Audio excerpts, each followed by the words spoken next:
সত্যি কথা বলতে যে ফাউন্ডেশন, যে কোনো বিল্ডিং এর একটা ফাউন্ডেশন দরকার হয়, যত বড় বিল্ডিং করে আর যত ফ্যাশনেবল বিল্ডিং করি, এই ফাউন্ডেশনটা এরশাদ সাহেব দিয়ে গেছিলেন। এই ফাউন্ডেশন ছাড়া যে কাজগুলো হতো কোনোই কোনো কাজ টিকতে পারতো না।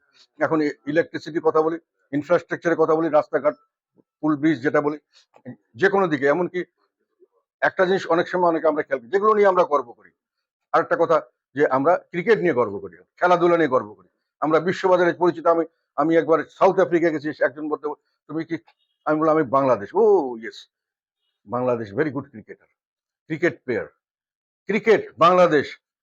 এখন এইগুলো থেকে বাংলাদেশকে মানুষ চিনছে। এই ক্রিকেটের জন্য উনি স্কুল করেছিলেন, ক্রিকেট মানে স্পোর্টস এর জন্য।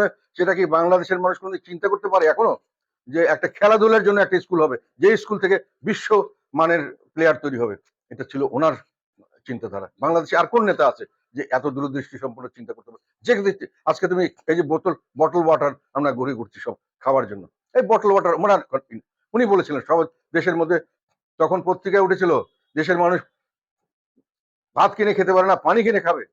সেই পানি কিনে খাচ্ছে মানুষ। উনি ফুল যখন উনি করেছিলেন, আজকে ঘরে ঘরে যে তোমরা ফুল নিয়ে আসছো, ঘরে ঘরে আজকাল আমি গ্রামের ভিতরে যাই, একেবারে অর্ধ পাড়াগার মধ্যে গেলে ফুল দিয়ে মানুষের বরণ করে নেয়।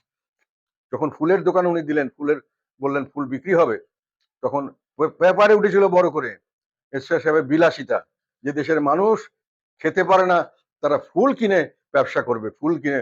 আজকাল তো যারা খেতে পারে না, না খেয়েও একটা গোলাপ ফুল নিয়ে যায়, আমি নিজে দেখেছি, আধা পেটে কেউ থাকলে থাকে। এই যে মানুষের মধ্যে যে এই এই বোধগুলি ছিল, আমাদের বাঙালিদের ভিতরে যে এই কমল বৃত্তিগুলি ছিল, সেইগুলোকে কিন্তু উনি ফিল করেছিলেন, আর কোন নেতা ফিল করেনি। যার জন্য এগুলো এখন এখন তুমি যেদিকে তাকিয়ে দেখো, যেটাই তাকিয়ে দেখো, সবকিছুর মধ্যে এরশাদ সাহেবের টাচ। যতভাবেই চেষ্টা করা হচ্ছে ওনাকে ডুবিয়ে দিতে, ওনাকে তো ডুবাতে পারছে না। Anything you say in Bangladesh,